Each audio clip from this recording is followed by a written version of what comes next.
Hey everyone, today's video is a quick discussion about video lights.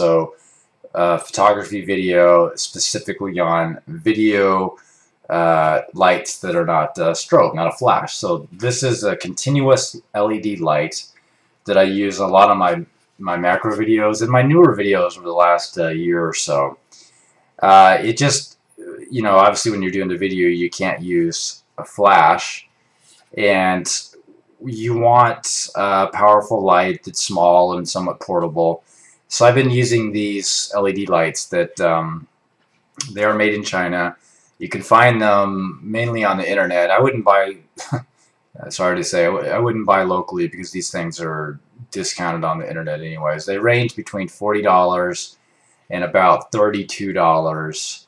I've had good luck everywhere. So I've owned two. Everywhere I bought them, I had no issues whatsoever. I bought it off of Amazon at one point, and then of course I didn't have any problems there. And then eBay, and some of the odd or unique photography parts that I've ordered off of eBay, and some of them sourced from Hong Kong. I've never actually had any problems. They've always arrived faster than I expected, and no surprises, high quality. So what's unique about these? So you can put them on top of your camera in the hot shoe mount. They're not hot, so it's kind of a cold shoe. It just fits on. It doesn't talk to the camera at all. And they're LEDs, so like a lot of the flashlight videos that I use, right? So see here it is.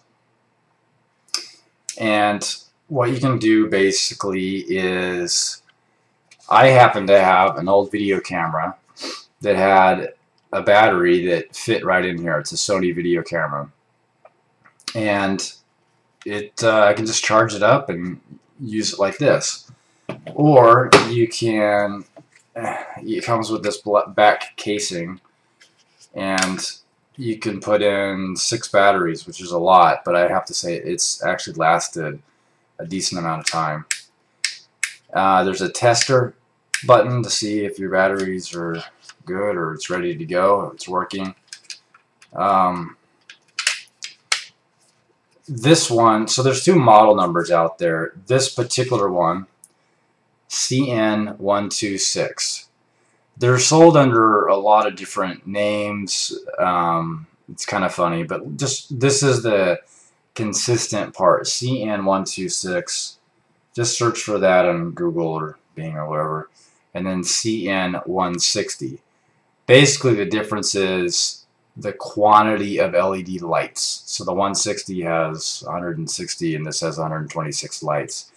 The theory is that more lights, the brighter it is. Anyways, the 160 is the newer one. Like as I said, you can get it on Amazon for $32. Not that you have to buy from there. But I'll say that they're plastic. They're relatively lightweight. The newer one, it seems to be manufactured just a little bit better as far as, if you look at the hot shoe, the mounting system, it's just one knob here that you screw, and you can kind of rotate it up and down like this, and versus the old one here that had this 2-part dial system where you could rotate it more to up and over and down, and it's cumbersome and they don't latch on super tight, so it can fall over, and it made it awkward and dangerous for it to fall off your camera. It's just, you don't need all this extra length here. This is just fine, and I like this a lot better. It's amazing that these things are plastic. There are small little pieces to it.